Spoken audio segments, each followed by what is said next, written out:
Hey, Empowered Nurses, it's Lori Brown from empowerednurses.org and yournurseattorney.com. So I have just been heartbroken over the RaDonda Vaught verdict. I think that this verdict puts a chilling effect onto nursing.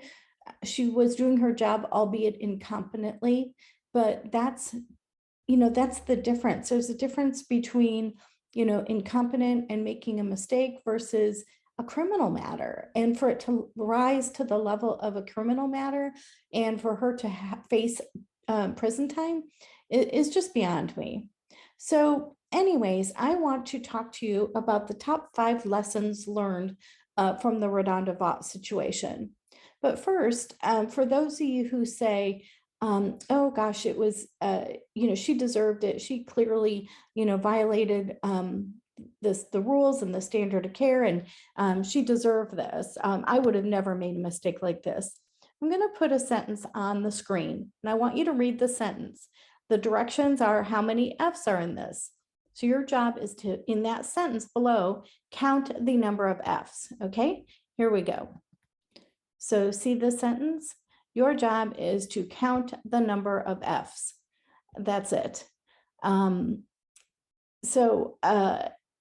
Go ahead, count the number of F's. How many did you get?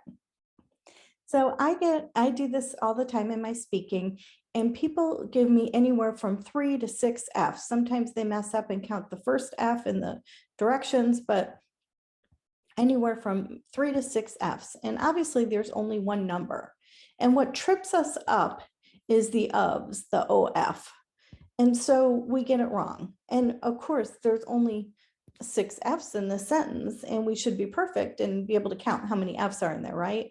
But this is such an easy example about how our brain goes on autopilot and how we misinterpret the F's as an of, even though it's right in plain sight, right in front of us. So for those of you who don't think you can make a mistake, think again. To err is human, our brain goes on autopilot and things happen. So let's get into the top 5 lessons learned. The first is that your facility is not going to support you, unfortunately. In this situation, the worst of the worst happened, and it didn't happen right away. It was when CMS came in and said, wait a minute, we might take your Medicare and Medicaid payments, and then they discovered everything from a confidential whistleblower, and this cascade of events occurred. So if you think the facility is going to protect you, support you, you're wrong. So think again and protect yourself. Nobody else can protect you. You've got to protect yourself. Number 2 is the investigation. RaDonda Vaught did speak to the CMS investigator and made a ton of admissions, like how she didn't look at the top and she didn't know the medication, and she didn't know how much she reconstituted. She thought it was 1 mil. She made a bunch of admissions that were against her interest. Whenever you are being investigated, whether it be, I prefer to, whether it be by the hospital, whatever it is, I would really suggest that you hire counsel. Now, hospitals, if you're in employment, they don't let you hire counsel, but at least an attorney can help prepare you. Especially a CMS investigator. You don't want to talk to any investigator. For the board, for the CMS, for the DEA, the police, any investigator, don't talk to them. You have the right to protect yourself and silence yourself from self-incrimination, and you don't have to talk to them. From the State Department of Health surveyor, whoever it is, you don't have to talk to them. So seek counsel.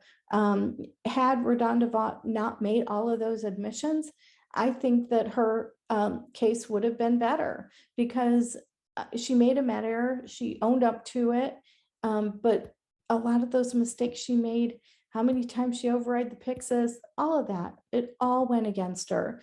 So, be very careful when talking to investigators. Make sure you talk to an attorney first so that what you say can't be used against you. Okay, the third lesson is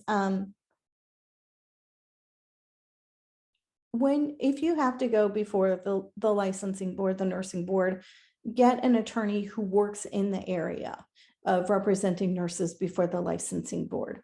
Now, RaDonda Vaught's attorney, I don't know how much licensing defense he does, and he was actually very good. But the way that criminal defense attorneys represent clients before the nursing board and the way that licensed defense attorneys or professional licensing defense attorneys represent nurses before the board is different.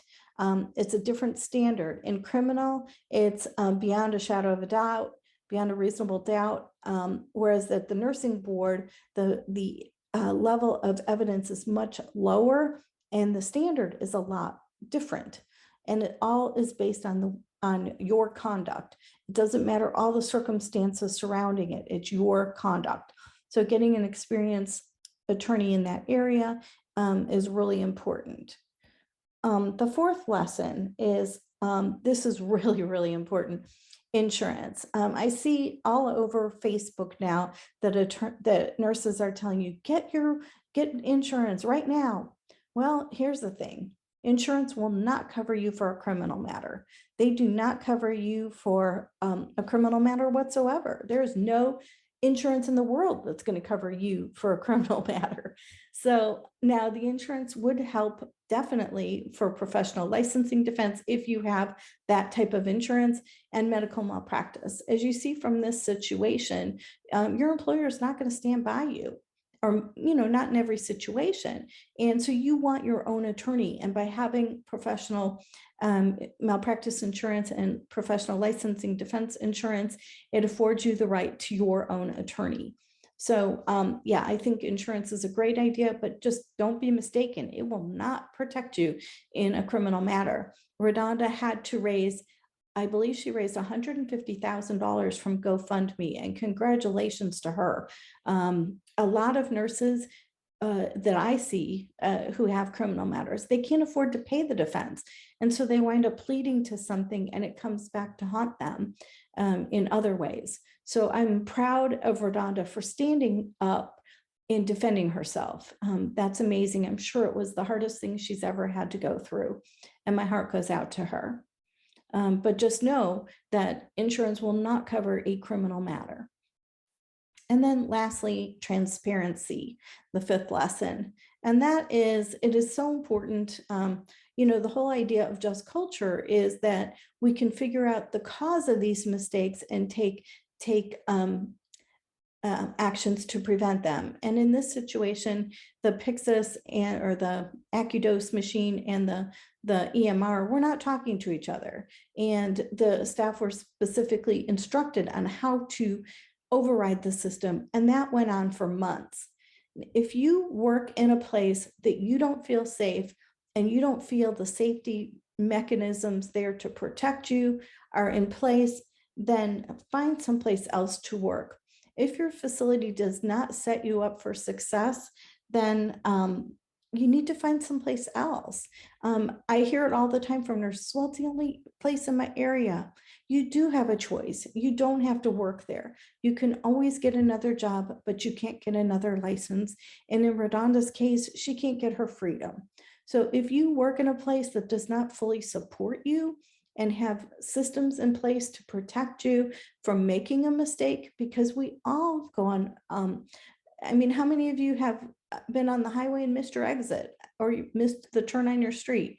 I cannot be the only one. I think about something else, I go on autopilot, and it happens. Mistakes happen. And thank God I don't kill anybody as a result, but you never know. And if the facility does not have the bumper rails, the safeguards in place to protect you, then leave, find another job.